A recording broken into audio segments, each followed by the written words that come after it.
Chicago, 2011. A cop is murdered. Police and prosecutors swear they have the trigger man. He swears he didn't do it. How far will each side go to prove they're right? Like it's just one bombshell after another, where you're like, what? The story of a PlayStation, a brain-eating amoeba, and the relentless pursuit of justice. Off Duty, out now. Listen wherever you get your podcasts. Pepsi Prebiotic Cola in original and cherry vanilla. That Pepsi taste you love, with no artificial sweeteners, only 30 calories, just 5 grams of sugar, and 3 grams of prebiotic fiber. That great Pepsi taste with even more to love. Pepsi Prebiotic Cola. Unbelievably Pepsi. Let's be completely honest. Are you happy with your job? The fact is, a huge number of people can't say yes to that. Too many of us are stuck in a job we've outgrown or one we never really wanted in the first place. But we stick it out and we give reasons like, what if the next move is worse? And I've put years into this place. And maybe the most common one, isn't everyone miserable at work? But there's a difference between reasons for staying and excuses for not leaving. It's time to get unstuck. It's time for Strawberry.me. They match you with a certified career coach who helps you get from where you are to where you want to be, either at your existing job or by helping you find a new one. Your coach helps clarify your goals, creates a plan, and keeps you accountable along the way. Go to strawberry.me/career and get 50% off your first coaching session. That's strawberry.me/career. Hello and welcome back to the Psych Legal Pop Podcast. This is a podcast where we talk about popular culture through the lens of an attorney and a therapist. I'm the therapist, Tess Brigham. And I'm Brooke Brigham. I'm the attorney.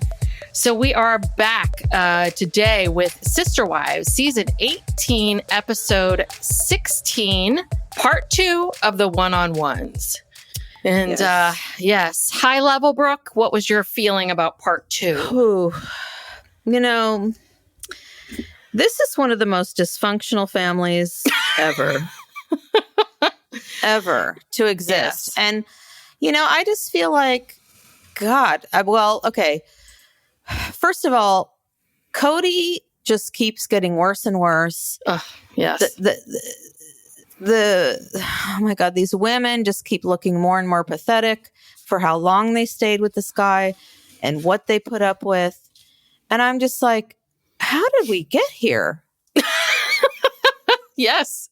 It's really bad. I mean, we just keep getting more revelations about how awful this whole situation was for everybody. And I'm stunned. Yeah. Well, essentially what we're learning now is this has all been fake. Yeah. That when you took Meri to Lakai, on Season 1, Episode 1, I think that was, or 2. Or Puerto Vallarta. They went to Mexico twice. Yes. In the first few seasons. All of that is fake. Fake. That he had already melted down or was melting down. The ring was melted. That it was just bad. Just bad. And Kody, God, he just doesn't help himself at all because you can tell that he thinks a lot about how people see him. Mm-hmm. And he's really not thought any of this through at all because now his new thing is just like, well, I didn't really love them. And it's like, that's not helping you, Kody. You denying that you ever loved any of these women and you only love Robyn isn't helping your case. And it's contrary to what we saw. Yes. And so basically what you're telling us is for the last 13 years, you have been lying to us that everything that you've said is fake and not true. All the feelings that you had, this whole lifestyle, all of this. How great polygamy is, how wonderful and loving and blah, blah, blah. It was just all a bunch of bullshit to have a TV show and make some money. Yeah. Yes. Basically. This is a fraud. This is a fraud. Just I'm shocked. Honestly, I was left at the end of this episode stunned. Like, what have we been watching? A lie. We have been watching a lie. A total lie. But also just the patheticness, I'm sorry, of these women. My God. And it kind of goes to show you, it's like these women who are raised in this. I mean, I'm more specifically talking about like Meri and Christine, who were actually raised in this polygamous culture, and how little they expected out of life and how low their standards were and how much they were willing to put up with. And a lot of that is because it sort of reminds me of a woman who was a housewife in the 50s. Like they didn't know anything else. They didn't know anything. They just thought, well, this is my life. Okay, I'm miserable. I guess I'll just try to make it through.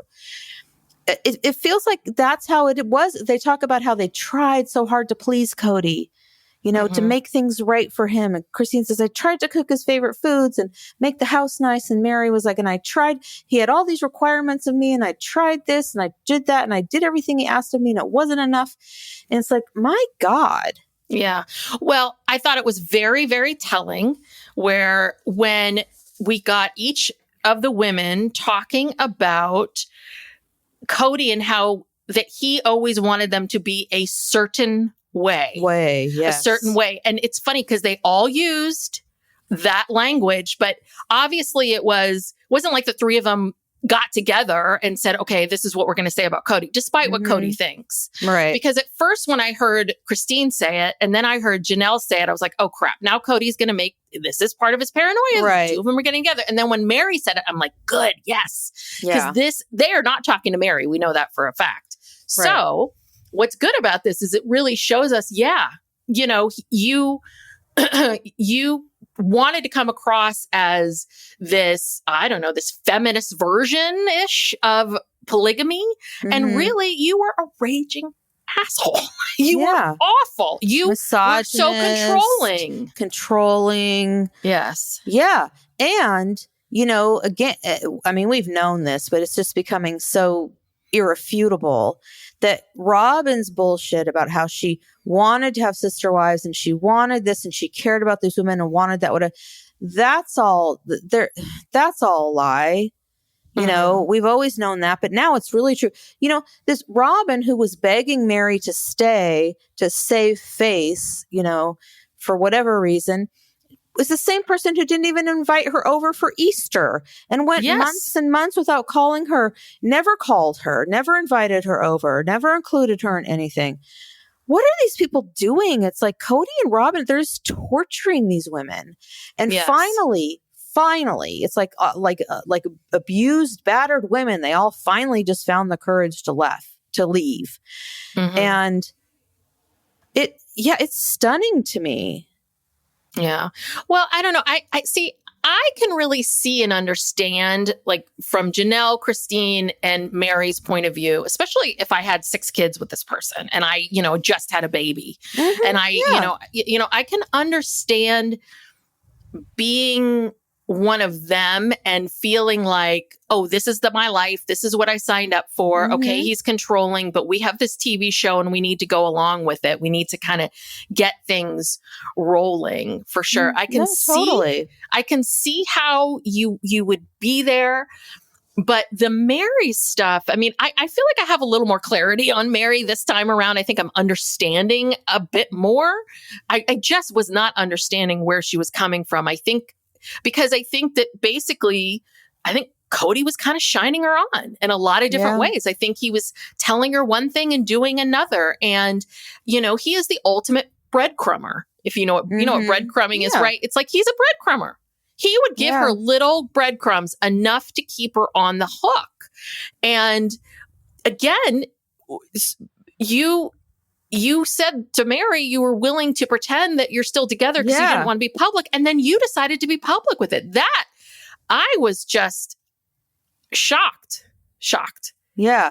Again, it's back to the 60s or 50s housewife thing where it's like you're economically dependent on this person. You have 6 kids, young kids. You can't go out and work. You can't support yourself. None of these women had a college education, at the time when they were younger. Yeah. It's just real dark. Yeah. Real dark. And with Meri, especially, it's like, oh, wow. She talks about, basically, it seems to me like from the moment Robyn came into the picture, Kody just threw her away. Yeah. And, she talks about, oh, it's been 7 years, it's been 10 years. It's like, no, it's been longer than that. But yet there were still scenes, at least in the earlier years, where Kody would be flirty with her. And like I said, they went on those trips to Mexico. They're talking about having another baby and through in vitro and all this kind of stuff. And what was that all about? Like, was that just him just trying to look like a good guy for the show? Yeah. All of those in vitro trips were content, which is what we thought at the time. When we talked about this, when we were doing our rewind, it was like, what are we doing here? This is so silly. But yeah, I think it was content for the show. But I think that at the same time, I think that he was using that on Meri. I think Meri did want to make things work. And I think that he gave her enough at the time. And I think because of the show and the fact that they were filming and he had to film with everybody, I think those were those moments where it was like, oh, he's filming with me. He's here. He cares. Oh, we're doing this thing. And then that would hold her, keep her. That was the only time she saw him. Yes. Apparently. I guess they're filming together. Yeah, I mean, that's, I guess, why she, was so desperate to go through all maybe that's why she took so much time to figure out the in vitro. We were so frustrated with her. Yeah. But maybe she was like, as long as I've got this, I've got Kody's attention. Exactly. Just all for this person. Ugh. I think that's exactly right. And yeah, and Robyn, God, she just looks like she's as bad as he is. They're a team. They're a team. Like they're in this together. They conspire together. All of this is just a way, like, how can we come off looking the best? Robyn tries to be like a martyr and all. I don't believe any of the, again, if she really wanted sister wives, she'd call, Meri, who lives down this friggin' street every once in a while and invite her over for a holiday. You don't want her as a sister wife. You don't care.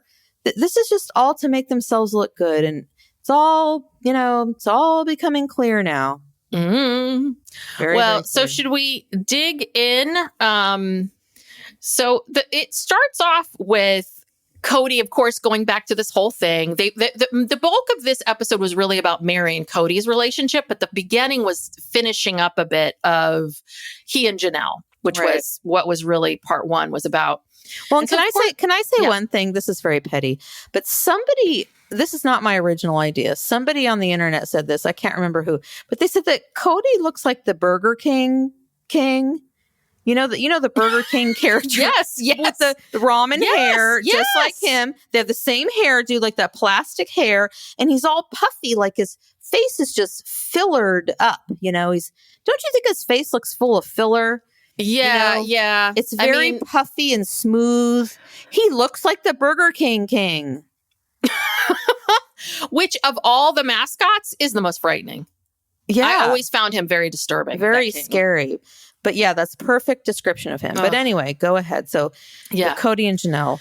Oh, well, he went into this whole thing about how, says I didn't, Janelle really didn't love me. I didn't love her. She was only attracted to me. And Sukanya, for her credit, I have to say, I know that she's getting a lot of slack.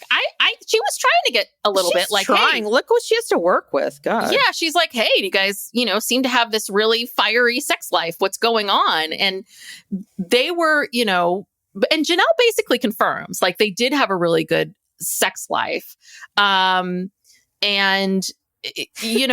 Kody, of course, has nothing but bad things to say. He's sort of stumbling and stammering. And he says, well, she asked to be in the family. Well, what does that have to do with sex? And then he says, she was attracted to me, not in love with me. Okay, Kody.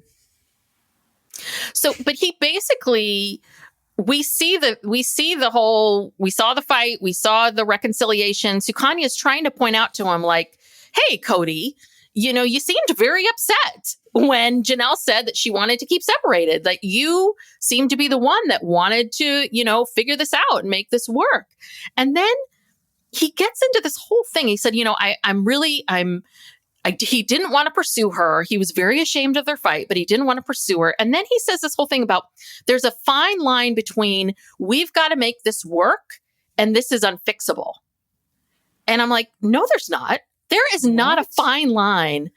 I wrote this down. Opposites. He said, yes. He said Sukanya, there's a fine line between we've got to make this work and this is unfixable. And I'm just sitting there thinking to myself, that's not a fine line. A fine line is something where it's like, it could go either way, teeter one direction. It's, we have to navigate it. No, if you don't want this to work, then that is very different than, whether you think it's fixable. It's just, it's maddening. Everything that Kody said in this episode was nonsensical. Yeah. Yeah. I mean, well, well, the other thing he said, which I wrote down, was he said he was thinking about the Janelle stuff. So now his new thing is if I was thinking to myself, if we reconcile, will I lose myself or will I find myself? That is also another direct quote. If he reconciles with Janelle. Nonsensical. Yeah. And of course, Miss Janelle sums it all up beautifully, which I was like, thank God she's here. Basically, she just sort of says, listen, Kody likes the idea of this family. Yes. He promised Robyn polygamy and she wants it. And it's his ego. Yeah. And, and it's part of his ego. But she's like, he's not pining for me. So,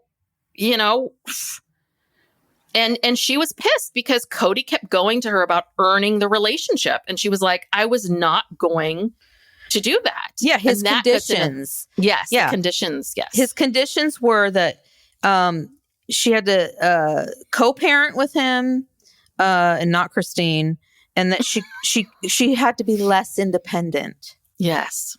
And she was like, fuck off. Yeah. Well, and Christine, and that then launches Christine into her whole thing about how she always felt like she had to earn Kody's love and approval. And she didn't realize how much stress she felt trying to make Kody happy. And that's what I was saying earlier, where I was like, I was so happy then they got Meri, because then Meri chimed in too, and they all used the same words, earning, certain way, all of these things. They all felt that. And I wonder if they felt that before Robyn. This is what I wish she had asked that. Totally. I think you think they've always felt this way. I think they were always walking on eggshells with him, always trying to please him. He's always been this way. People are pretty much formed in their how they are by the time they're like 18 or 20, I believe. Your brain isn't fully formed. It doesn't fully stop growing until you're 25. Right. But I mean, that has to do with more like, impulsivity and decision making and that, whatever. But I mean, the kind of person that you are in terms of the effect of how you were raised in your childhood and whatever traumas you had and why you are the way you are. And if you're a narcissist or you're this or you're that, I really feel like it's pretty much developed before age 20. I mean, you can mature a little bit, and like I said, in terms of the impulsivity and that kind of stuff, mostly that men, deal with. But he's always been this way.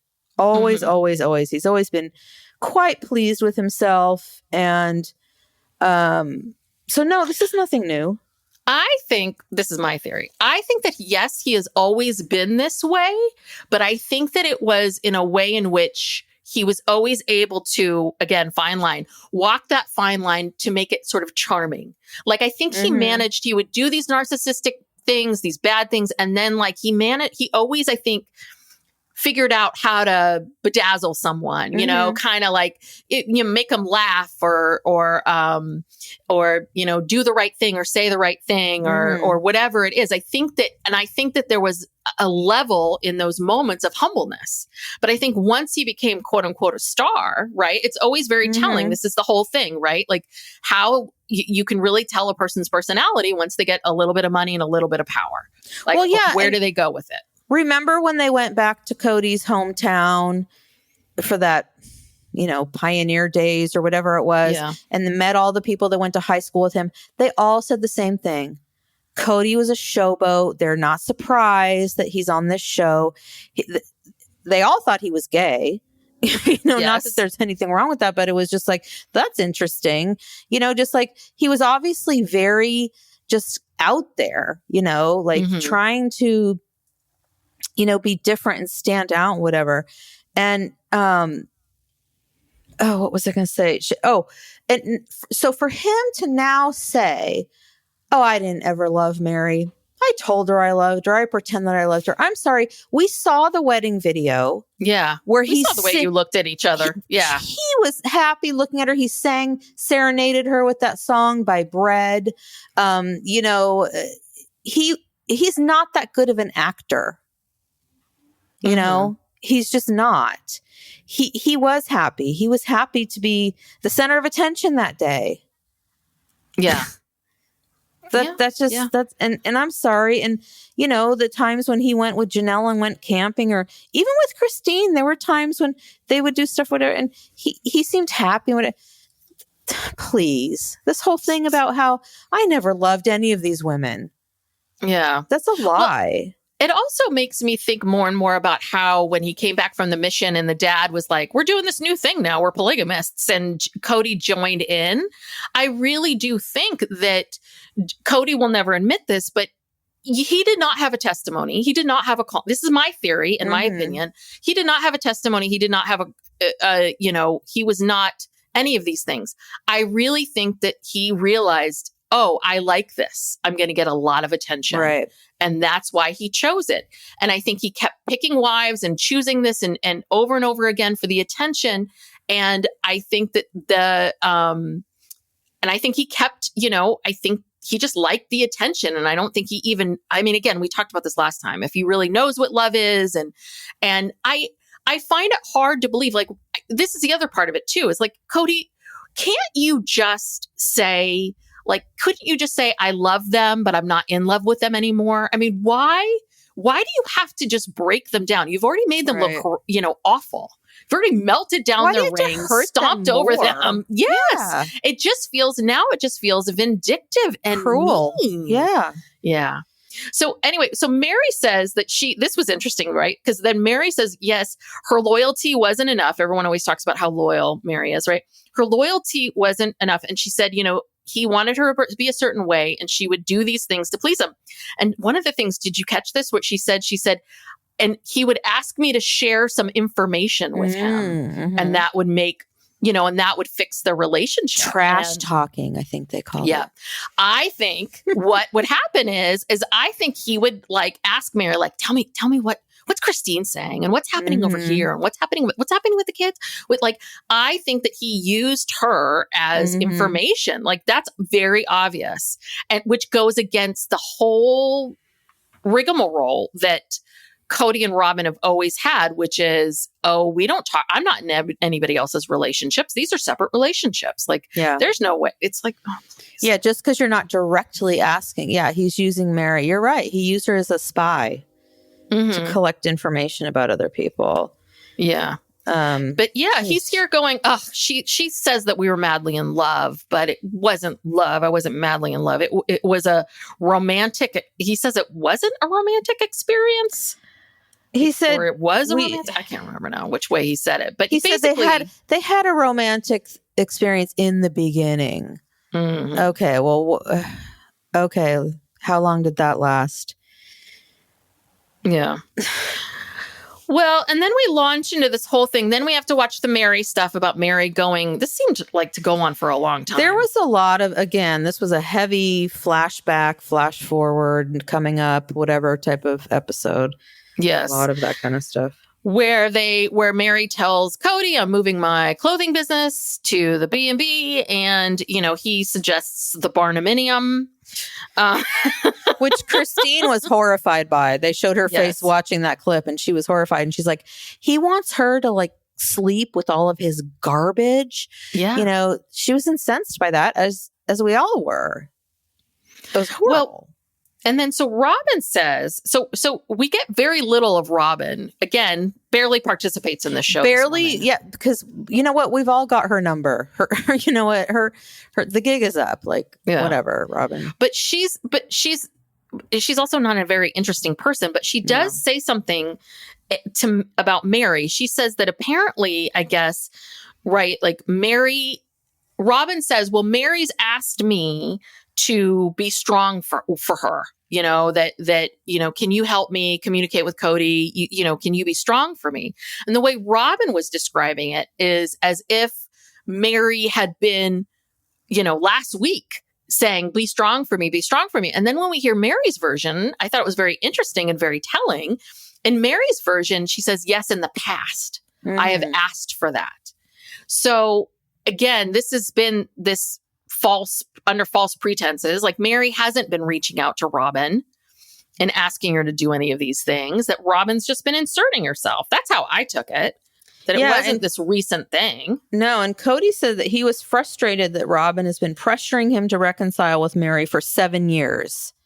Oh, God. And then I think he said he doesn't feel anything for Meri. And again, why Robyn, like why, and because she's the one who always claims, I don't get involved in these other people's marriages or relationships or whatever. But Robyn is so far up Meri's ass. Like she's totally involved in their relationship. She always has been.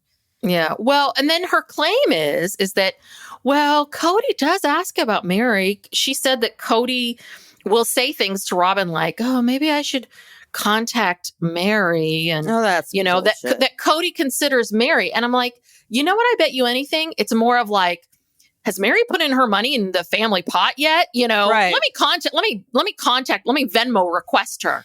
Like, let me contact her. I'm like, in what way is he talking about contacting her? Because we all have those moments of like, yeah, you should call grandma or you should do this. And people go, yeah, maybe, or I should do that thing. But it's come on. No, he's calling her to serious. see, because he watched Friday with Friends and he's like, it looks like you sold a lot of leggings on Friday. How much did you bring in?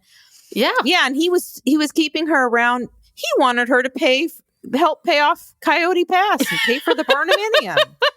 That's why he was wanting to call her. Yes. Not because he gives a shit about her. Yeah, exactly. But Kody then says that Robyn knows where he's at with Meri. So he kind of throws her under the bus a little bit. He basically says, well, she knows how I feel about her. And it's like, well, that's not what Robyn's saying over here. So which one is it? Like, you guys need to get better with getting your story straight, because because I think Kody makes it up as he goes along. He truly does. He truly does. And do you really think that Robyn cares that much about being in a plural marriage?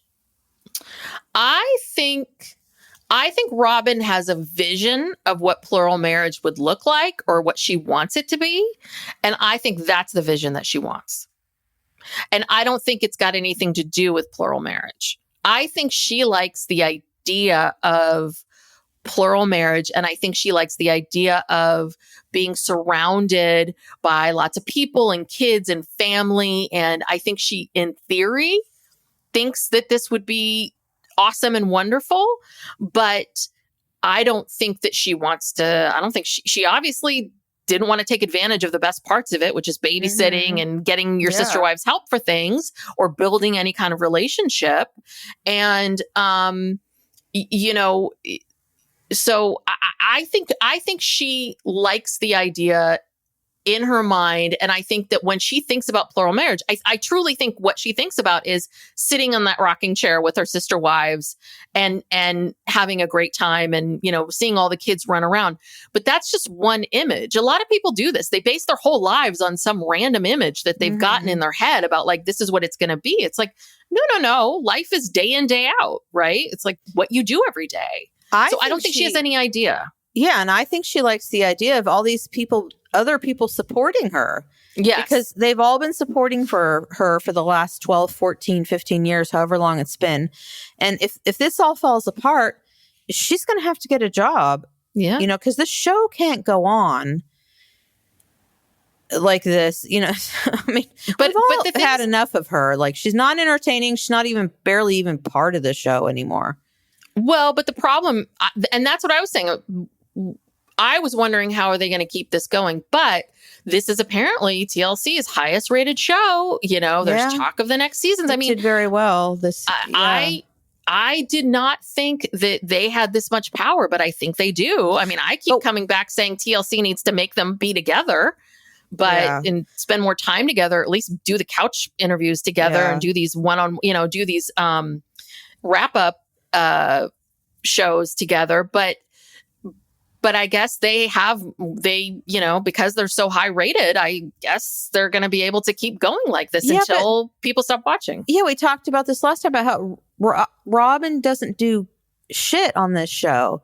Christine and Janelle are carrying this show.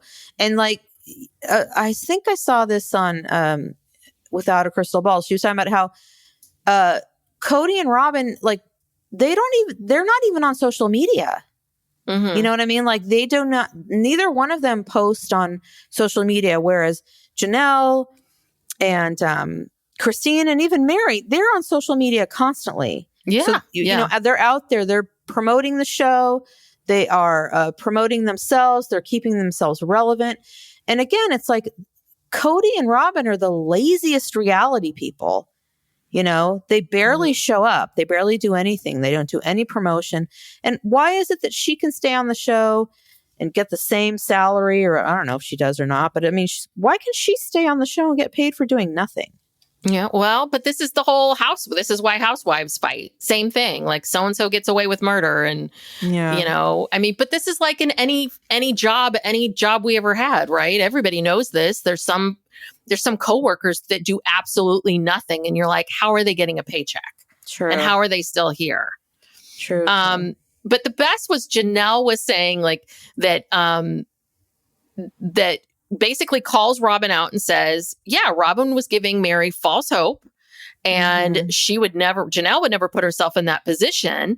And then she says, Kody was very vocal with Janelle about not wanting a relationship with Meri. Oh. Do you remember that? So This is the thing is that, okay, again, another confirmation that Kody's a big gossip, that you're constantly talking. So essentially he was going to Janelle or anyone else that would listen to him, which I bet you anything is Robyn too. Come on. Oh, so if Janelle knew how he felt, Robyn, you know how he feels. Of course. And so that's the part that is so unreal. But Christine talks about this a little bit too. She talks about how she had hope for so long. And she's like, you just hope and you hope and you hope until it runs out. And I understand that. I've been in relationships where I've had hope for a lot, but not for 16, 17, 20, 30 years. Usually, you can put in a few years, but God, I mean, Meri, 32 years. Mm-hmm. 32 years. And Christine, 27 years or something like that. Yeah. And that just makes me sad. That makes me sad. That's a lot of wasted time. And, and they probably justified in their mind, the kids and we're a family. And it's and as we now know, the kids knew. Kids suffered. The kids knew. You weren't helping the kids at all. And speaking of the kids, did you see McKelty had some tearful video on her Patreon where she was basically talking about how things are not good with her and her dad. Yeah, I've heard rumblings that there's issues between the two of them. And that's all I heard. I think she was trying. I mean, some time has elapsed since we've, because she's talking in real time. The times when we saw her go back to Flagstaff and try to have a relationship with Robyn and her dad, that was 2 years ago. Yeah, Avalon was like a little baby. Yeah. So things have changed. Her relationship with her dad and Robyn is not great. She's crying. She's very upset about it. And it's Kody can't even make it work with this one kid who's trying so hard to make it work with him. Yeah. Well, I wonder if it's because she's been really vocal about some of the things that they've lied about. I'm wondering if it's got to do with Dayton and that, the ATV accident and so all of that became public. Yeah, and that's I bet true. you anything that Kody didn't say anything to her, but just maybe didn't return her calls or ices her out or is distant with her. And then now it's all kind of coming to a head. Like, this is why I hate you. Well, truth be told, I forget who said this. I think it was maybe Ace Fanning said that, Mykelti was spilling so much tea on her Patreon, like TLC, the show was in danger of being canceled because she was spoiling everything, you know? So, I think she's had to dial it back to keep the show going. You can't spoil everything. Yeah. Well, and then again, Kody, talking out of the other side of his mouth again, comes back around after this whole segment and says, well, I will always love Meri, but it's not safe for me to love her, whatever that means. I don't know what that means to be safe. And then he says, but I'm not going to drive a bus over her. I'm like, what? Oh, well, thank you. You've already backed up the bus. You've run her over. She's flat as a goddamn pancake. She has got road burns and rashes all over her body. You have mangled this poor woman. But it's okay. It's okay. I'll get you a Band-Aid now, Meri. It's unreal. Whatever. But then Meri says that she had a separate conversation with Robyn about all of these issues. And again, that's it.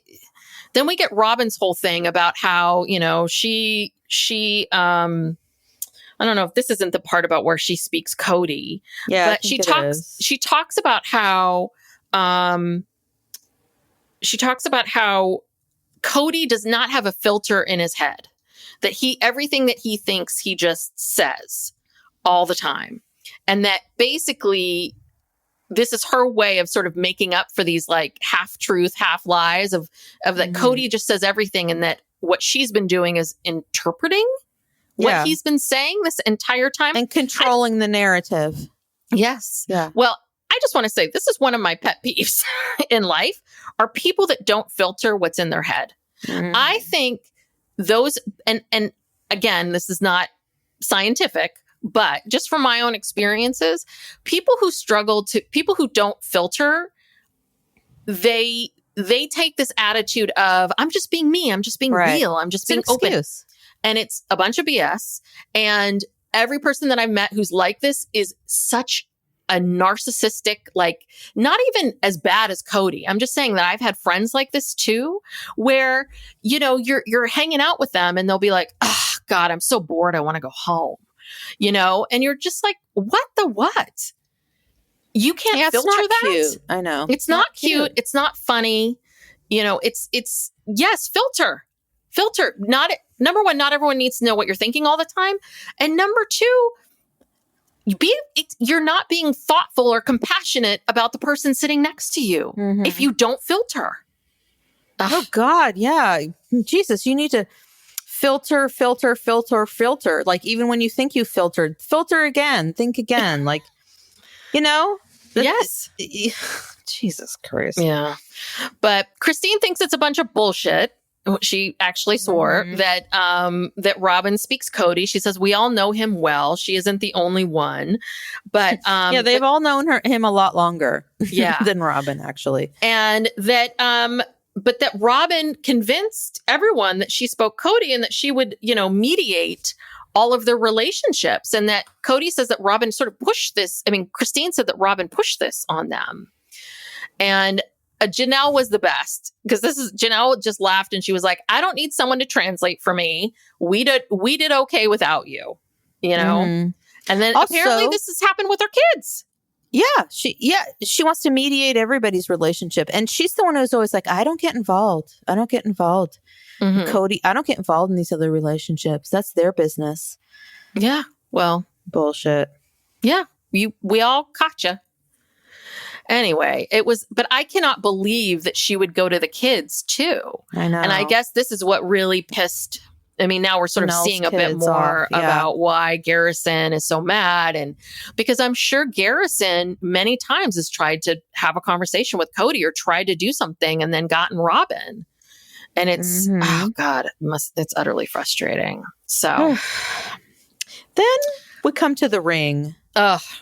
And I've heard different stories about this ring. I've heard so many stories. Today, I'm so confused about the ring thing because, okay, we hear this ring story from Meri.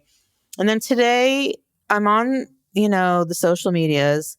And they're digging up pictures of, but look, he was wearing the ring on this date. And in season 3, he was wearing the ring. And no, he couldn't have melted it down before he married Robyn because he's wearing it in this picture. And people are just putting all this stuff up. I don't know. I'm confused. Well, number one, Robyn claims that this all happened before she joined the family. And I'm like, you have 3 other people that see you in this picture. So come on, Robyn, right? Like you've got Meri, Christine, and Janelle. If they all had different ideas of when this happened, I could understand, okay, maybe I can believe Robyn a little bit.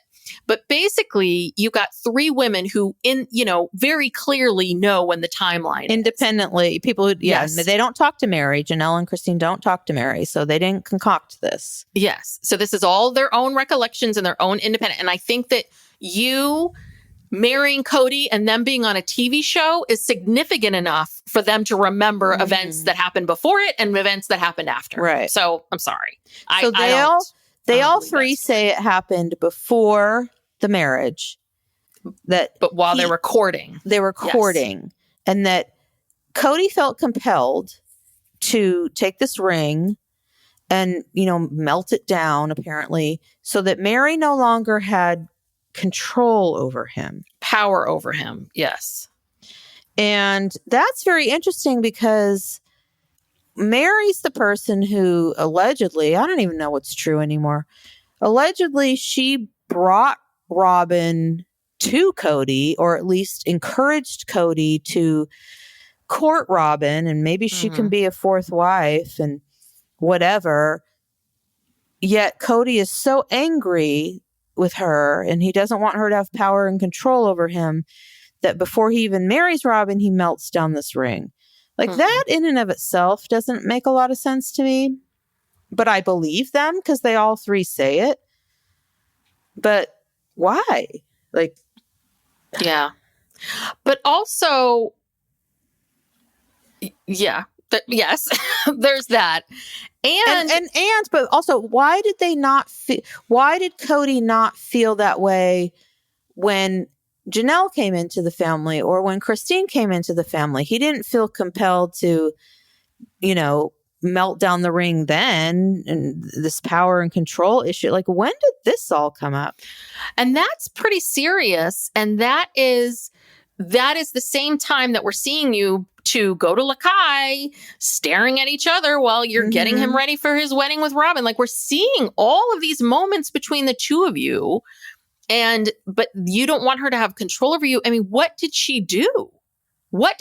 There's some sort of something that happened that we're not seeing or hearing. And so one of the big debates, and I don't know what you've seen, one of the big debates right now is, was this story already out there or not? Like, because Christine's getting a lot of flack. And of course, Meri, Meri's mad.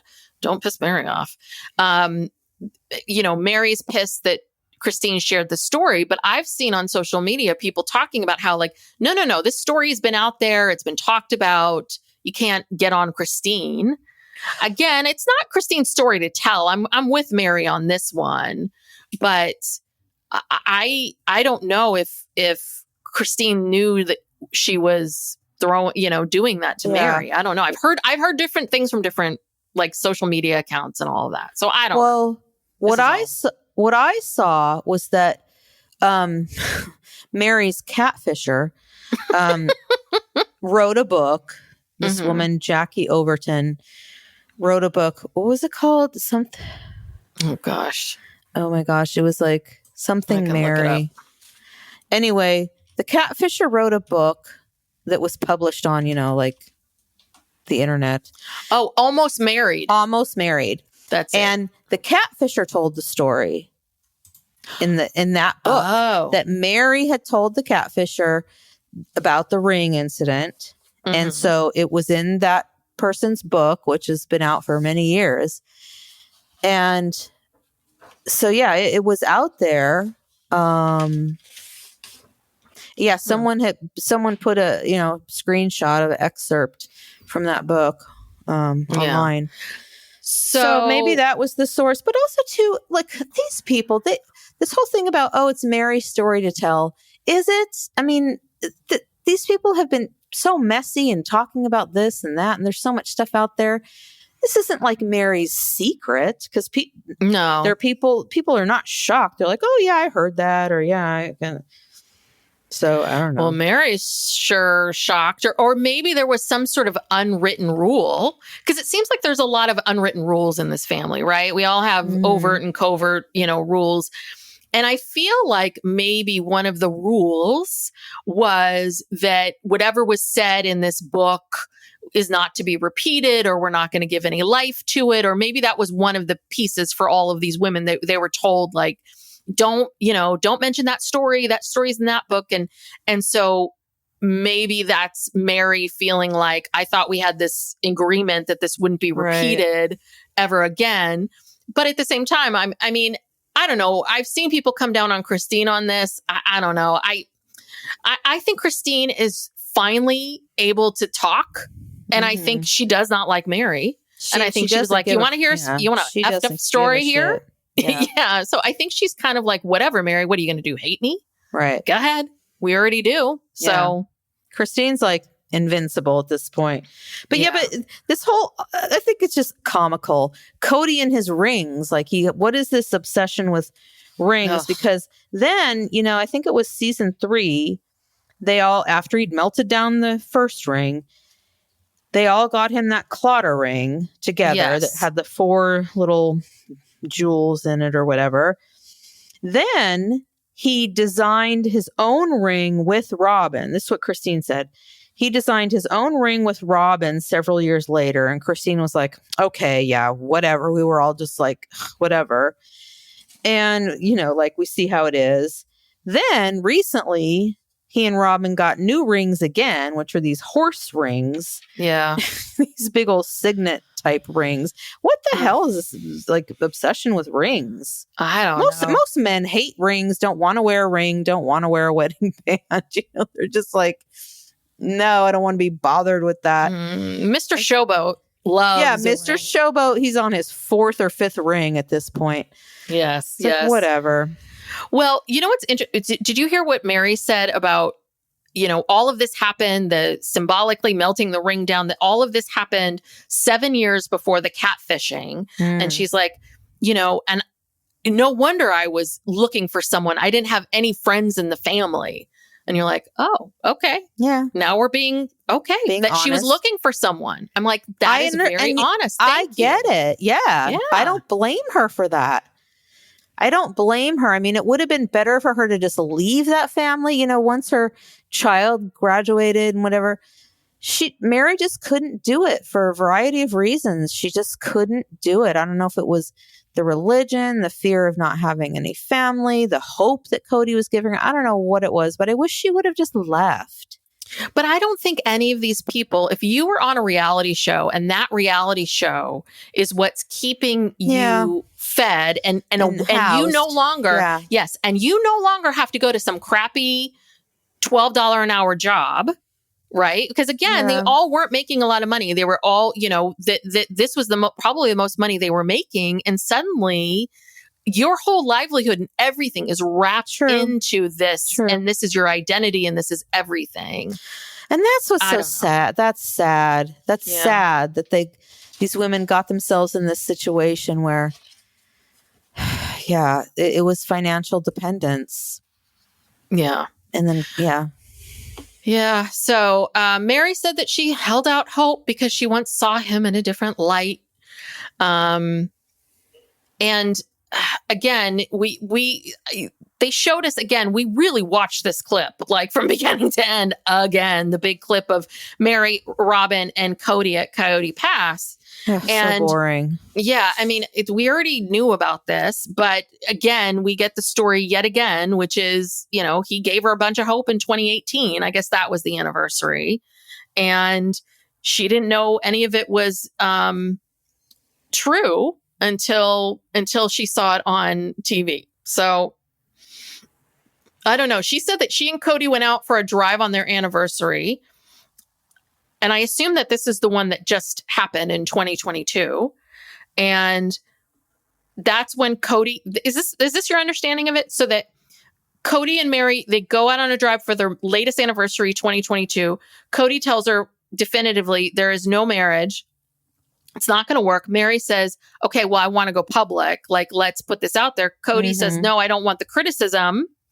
And let's keep it private. And that all happened in April. And then by September, she sees the clip. And that was when she was like, okay, well, forget you. Yeah, I think she was like, either you put out a statement with me or I'll put out my own statement. It's up to you. But I'm over. Yeah, I actually felt sorry for Meri in this whole thing. And yeah, this whole thing of Kody saying, I didn't want you to have any claim on me. It's also weird. Yeah, what is that about? What does that mean? I'm so confused. So confused. And it makes me feel like in the prior marriages when he married Janelle, married Christine, maybe Meri was always like, well, I'm the first wife. I think she pulled the first wife card a lot throughout their whole marriage. And with everybody, not just with Kody, but with, Janelle and Christine as well, which is why they don't like her either. So I guess that's what that means. Oh, I can see Meri doing that. But then why divorce Kody so that he can marry Robyn? Why? Is it because she felt such guilt about the catfishing? Because this all happened around the same time. I thought that was before the catfishing. But my eyes, season-wise, it happened before the catfishing. But I wonder, this is my theory, I don't have anything to back it up, but I wonder if she was already out there talking to people, right? Yeah. Because the catfishing happened, that's a separate thing. But is the first person you talk to online your catfisher? Do you know what I mean? Like, you have to be you have to be out already kind of like dipping your toe in a little bit. I mean, for her to be so quote unquote loyal, for her to go to that extreme, I just feel like, I don't think she woke up one day and typed in something and that became the catfisher. I think that she was online for a while. Right. I think she was talking to a lot of people for a while. And I think that was happening. That's just my theory. Yeah, I think maybe she was looking for a convenient way out. Like if she got the divorce and, then she'd be free to go off with somebody else. Yeah. And, because, well, if you believe anything that this catfisher wrote, if you believe even just 10% of what this catfisher wrote, Meri was, I feel like she was trying to get out of her marriage, but she didn't want to get out of her marriage and go to nothing. She wanted to get out of her marriage and go to somebody. Yeah. And that's what she was working towards. Yeah. Which is what a lot of people do. A lot of people wait around for some new person to show up and they're like, okay, great. Now I have a reason to go. Bye. Here's my chance. Yeah. So I'm wondering if that's what the impetus was. And she probably thought this will score me some points with everybody, the audience, with Robyn, with the kids, with Kody, and, and then once you say it, once the train has left the station, right, you can't really stop. Or the other thought would be is maybe, I wonder if he really pressured her over and over and over again to the point where she was just like, okay, fine. I'll pretend like it's my idea. I don't know. Yeah, that's a distinct possibility. They probably guilted her, Kody and Robyn together, ganged up on her and guilted her into doing that. Well, Robyn she's such a martyr. She probably was like, oh, hi, Meri. Oh, yeah, I'm okay today, but I'm just so worried about my children being taken away. Yeah, what's going to happen to my children? Oh, let's talk about this incessantly. Anything happens to me, they're going to have to go back to their father and they won't be able to stay in the family. And oh, yeah. Robyn is so manipulative and pathetic. And the thing is, she's not smart enough to keep this thing going. Because, just look how she is in these last few episodes. Pathetic. Her body language, her crying, her her demeanor, her everything. She is just turned into such a pathetic person. She can't keep this going. You know what I mean? She's not smart enough or cunning enough to keep it going. She's at the end of the road. Well, look, the poor woman look at her. I mean, in the 13 years she's been married to Kody, I mean, she was a young, beautiful, spry woman. And now she is like, she cannot smile for the life of her. No. Like she couldn't even smile if someone, like the Joker, she couldn't even push her lips up if she tried. A permanent frown. Yes. And that's the part I don't understand is what is so appealing about this person, Kody? Like, okay, I can see how you fell in love with her before, but like this person that we see now that's crying all the time, this is what has led you to blow up all of this? It's perplexing to me. It really is. Well, maybe things aren't so great. I mean, she alludes to the fact, she says this in like scenes from, coming up or whatever. Kody's, kind of trying to sabotage the relationship, picking fights with her. Well, and then Kody is this in the scenes from next time where he talks about like, I thought about, just finding a young lover. And then I missed that. Didn't he say something about that? Like finding someone and then I would be with them. And then I would realize that I left the love of my life, which is Robyn. I'm like, what are you? Oh my God. I missed all that. Or did I imagine it? I don't know. But I swear to God, I don't think I dream. I don't know. Well, I wouldn't put it past him to say that. I guess we'll find out. How many tell-alls are there going to be? 4. So we have 2 more. We have 2 more. And then, am I right that they're going to then go into the David and Christine wedding special? 2-part wedding special is going to be like in January? Yes, because I think that they're wrapping up right before the holidays. Mm-hmm. And so I think they'll have the holidays happen. Right. And then they will and then after that they'll probably do the special. Mm. And then I don't know. I mean, I assume that they're filming for the next season. I mean, this is your big show now, TLC. What's going on? Christine and Janelle, I think, have both confirmed there's a season 19. Mm-hmm. And I think so. There's at least one more season, but I don't know. I mean, how much more can they go on with Kody and Robyn and their dour just existence? I don't know. I really want to watch the 2 of them slowly go broke. I really, really, I do. I kind of I want the show to go until like season 25. Getting foreclosed where Robyn on. Well, no. And when Robyn has to put repossessed. Robyn has to put on like a plastic hat and go to her job. I want to see Robyn go to a job. Yes, at Arby's. Kody can be in the parking lot. Doing God knows. He can wait for her out there. Yes. Because he's not going to get a job. But yeah, I mean, or they're going to put like poor Aurora to work or something like that. I mean, I don't know. Well, maybe Kody might have to go to work with his friend Brian Caldwell's thing. Yeah. And the used car lot in Oklahoma. I mean, yeah, things could get bad. It could get dire. It could. I mean, but they need the money, so I think they'll just. It'll be like The Simple Life, where they pretend to go and get like real jobs. Paid to be on this show.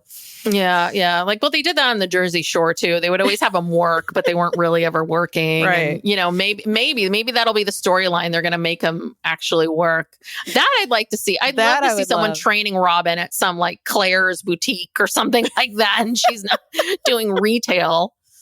Yeah, that I'd like to see. Well, with her Sister Wives Closet experience, yes, maybe Claire's might be a step up for her. But I heard that I guess Sister Wives Closet is no more.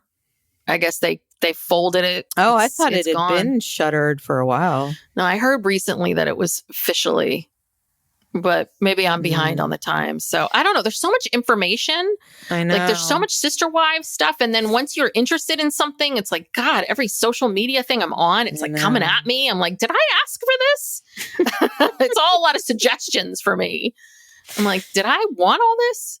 Oh, once you get in the algorithm, you... I know. You're there. You're stuck. You can't get out. Whew. So anyway, yeah, that's part 2. And it becomes more and more of a doozy. So we shall see. I guess we're going to get into the Christine stuff maybe next. I mean, Meri did say at the end, she's like, oh yes, my voice will be heard. So I'm like, good. Can we hear something? Tell us. You're not telling us anything. You're mad because this story came out, but give us more gossip. Like, let's hear, let's hear more stuff. Yeah. And I want to hear about how bad life is with Kody from Robyn. We'll see how much she will spill, but. Oh, she's not going to spill that. Whew. I don't think she will. Ay. So, anywho, thank you so much for listening. We really appreciate it. We will be, of course, continuing our Sister Wives coverage every Tuesday.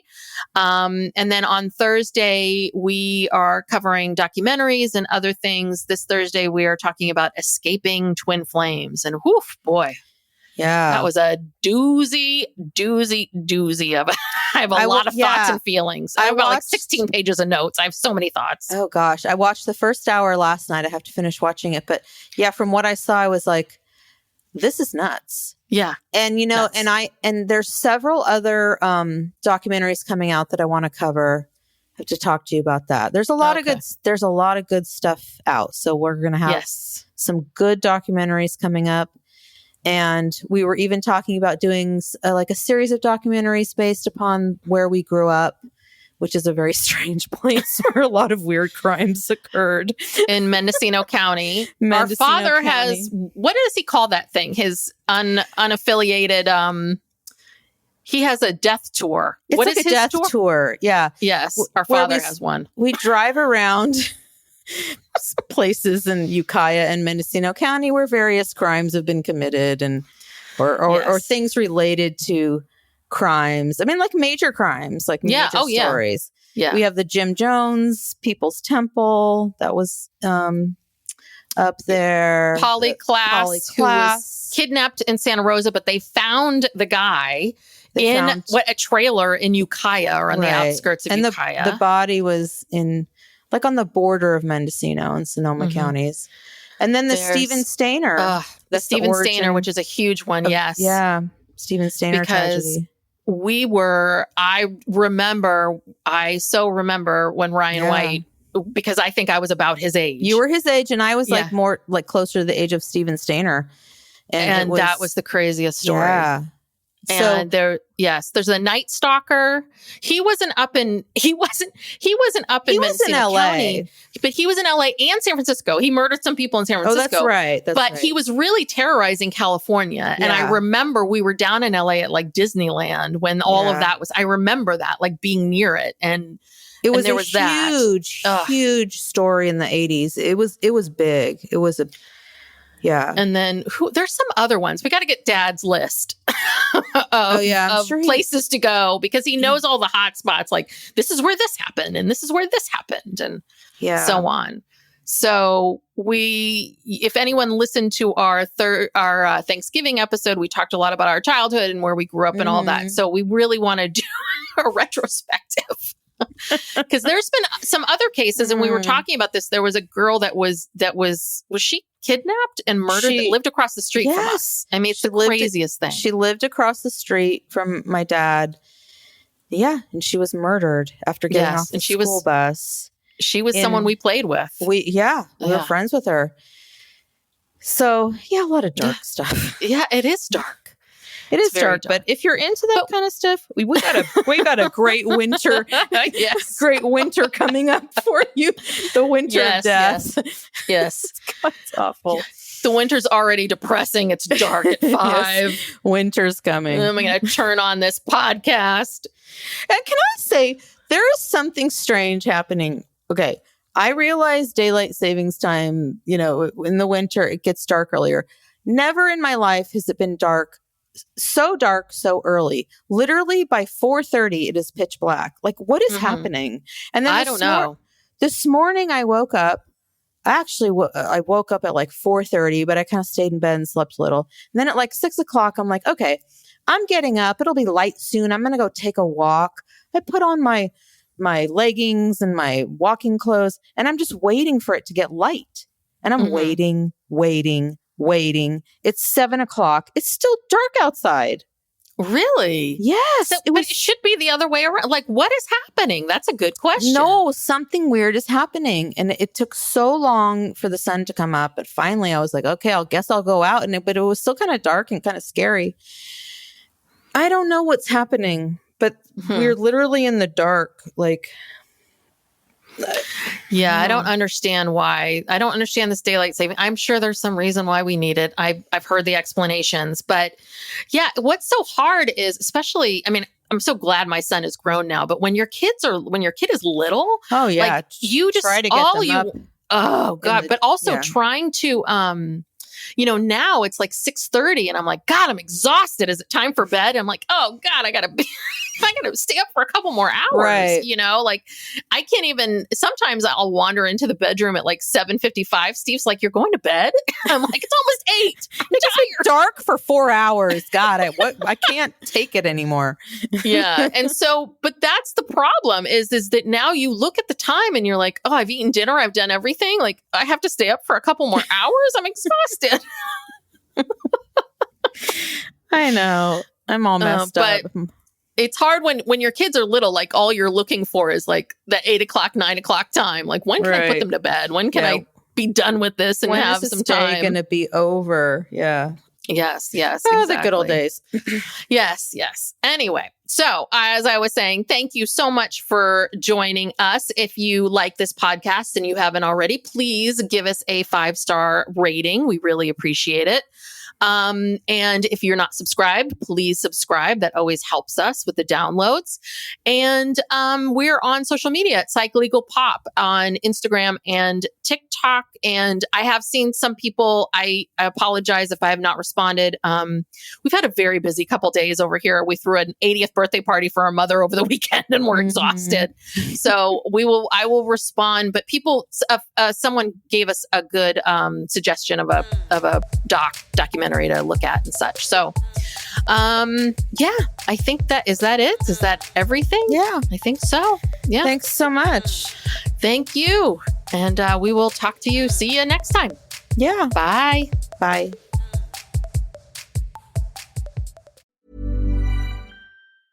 This message comes from Jackson. Taxes aren't something you can only think about once a year.